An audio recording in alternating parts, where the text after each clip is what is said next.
ॐ अज्ञानतिमिरन्धस्य ज्ञानञ्जनशलाखया चक्षुरुन्मिलितं येन तस्मै श्रीगुरुवे नमः। नमो ॐ विष्णुपदाय कृष्णप्रेष्ठाय भूतले श्रीमते भक्तिवेदान्तस्वामिनिति नामिने। नमस्ते सरस्वती देवे गौरवाणी प्रचारिणे निर्विशेष शून्यवादी पाश्चात्य देशतारिणे। जय श्री कृष्ण चैतन्य प्रभु नित्यानंद श्री अद्वैत गदाधर श्रीवासदि गौर भक्तवृंद। हरे कृष्णा कृष्ण कृष्णा हरे हरे, हरे राम राम राम हरे हरे। हरे कृष्णा। तो परीक्षित महाराज ने इन मरुतों की कथा उसका श्रवण किया। शुकदेव गोस्वामी जी ने ये कथा बताई कि किस प्रकार से इंद्र ने दिति के गर्भ का वध करने का प्रयास किया। तो दिति के गर्भ से अंत में 49 मरुत जो थे उनका जन्म हुआ, जिनका स्थान देवताओं के बराबर था।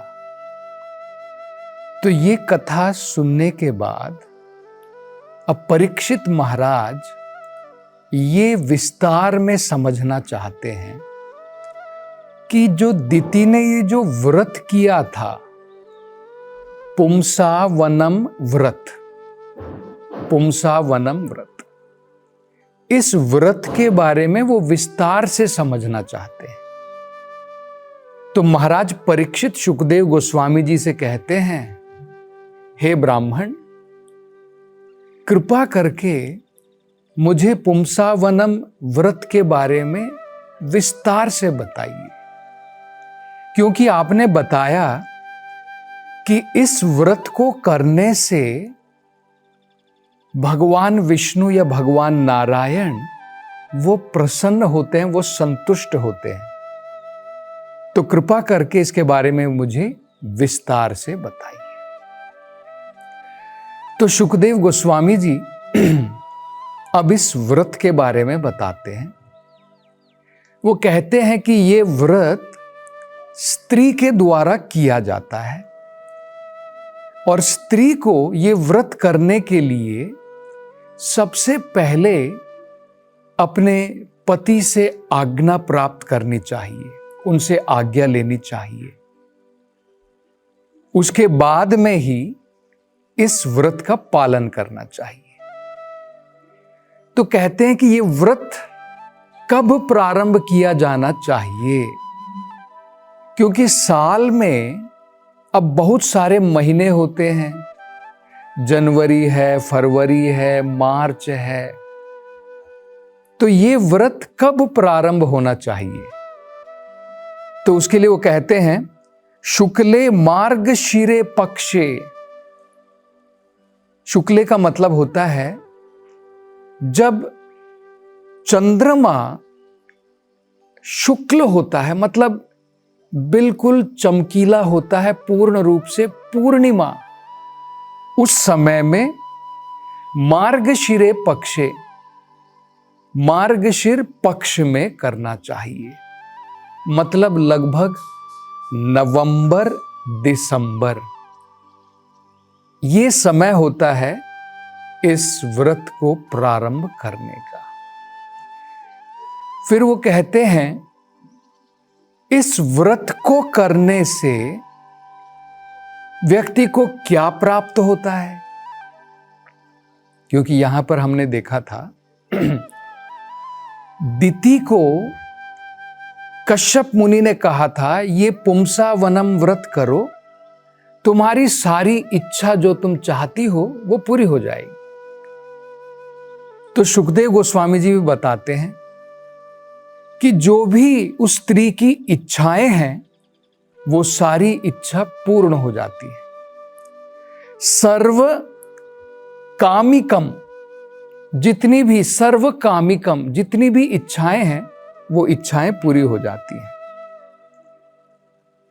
अब आगे वो बताते हैं इसको करने की विधि क्या है। पहले दिन से ये कैसे प्रारंभ करना चाहिए, सबसे पहले विधि क्या है इसकी। तो कहते हैं आदितः, आदितः मतलब पहले दिन से, निशम्य, निशम्य का मतलब होता है श्रवण करना है। पहले ही दिन से सबसे पहला कार्य क्या करना है, श्रवण करना है। क्या श्रवण करना है, मारुताम जन्म, ये जो इससे पहले कथा बताई गई थी, दिति के पुत्र मरुत, 49 मरुत, उनका जन्म कैसे हुआ। तो सबसे पहले दिन से ही मरुत के जन्म की कथा वो सुननी चाहिए। आगे वो कहते हैं ब्राह्मणन अन्मंत्र्य च, ये जो पूरा व्रत किया जाता है, जो दक्ष ब्राह्मण है जिनको इस व्रत का ज्ञान है, उनके निर्देश में ये व्रत जो है किया जाता है।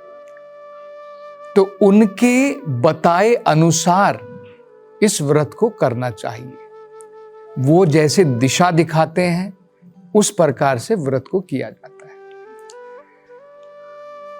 आगे शुकदेव जी कहते हैं स्नात्वा शुक्ल दाती, सबसे पहले सुबह उठ करके अपने शरीर को स्वच्छ करना है, अपनी दैनिक क्रियाक्रम को पूर्ण करना है, स्नान करना है, स्नात्वा।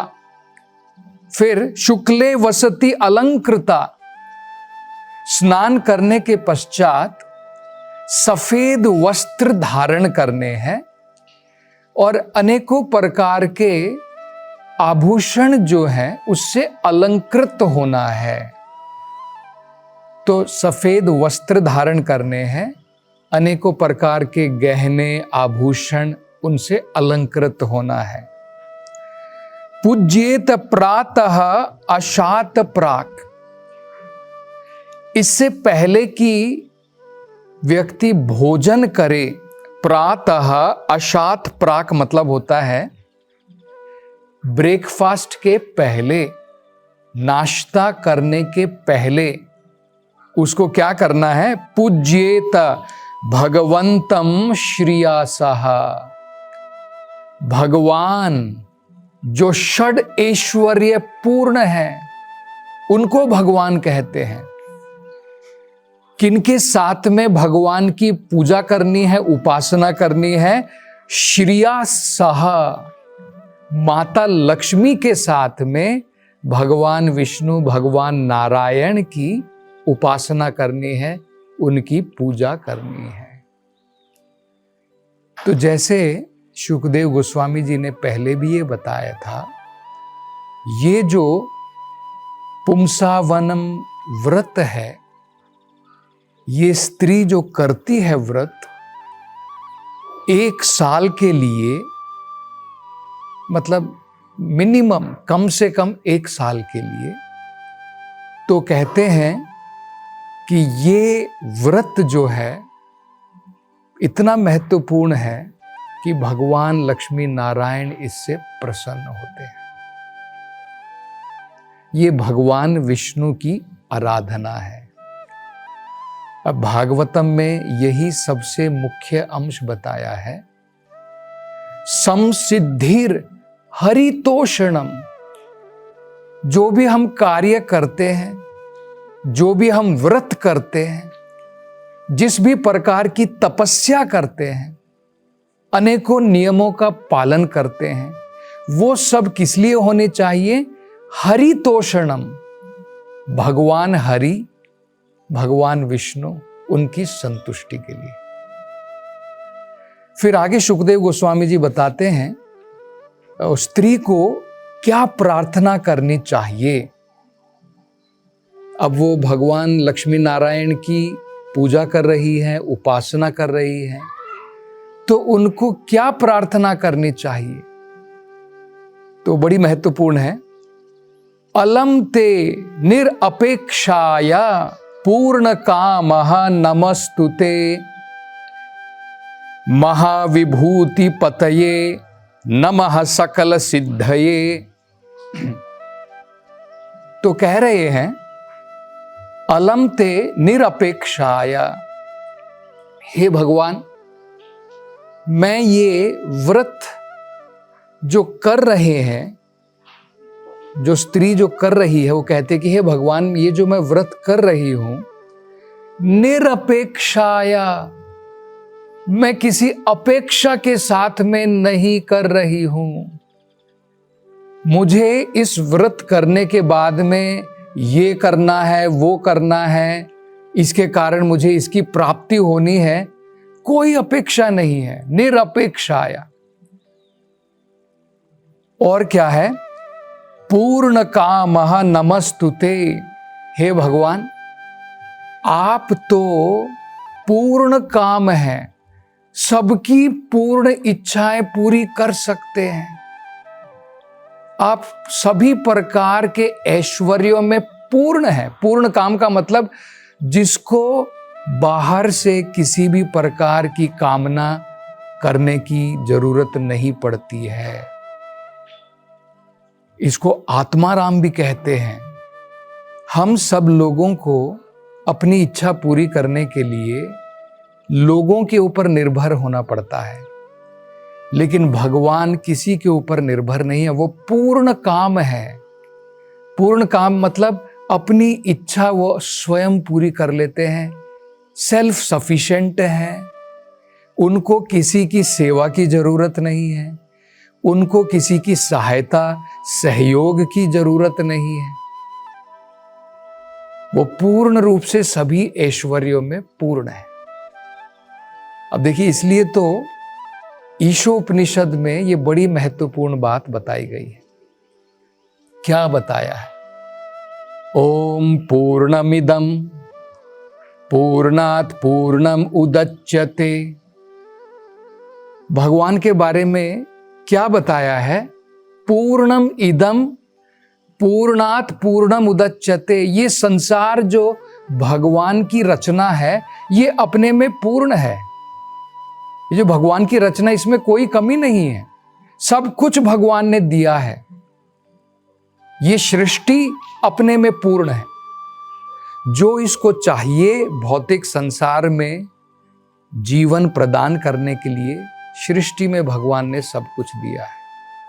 पूर्णम इदम पूर्णात् पूर्णम उदच्यते। भगवान भी पूर्ण है।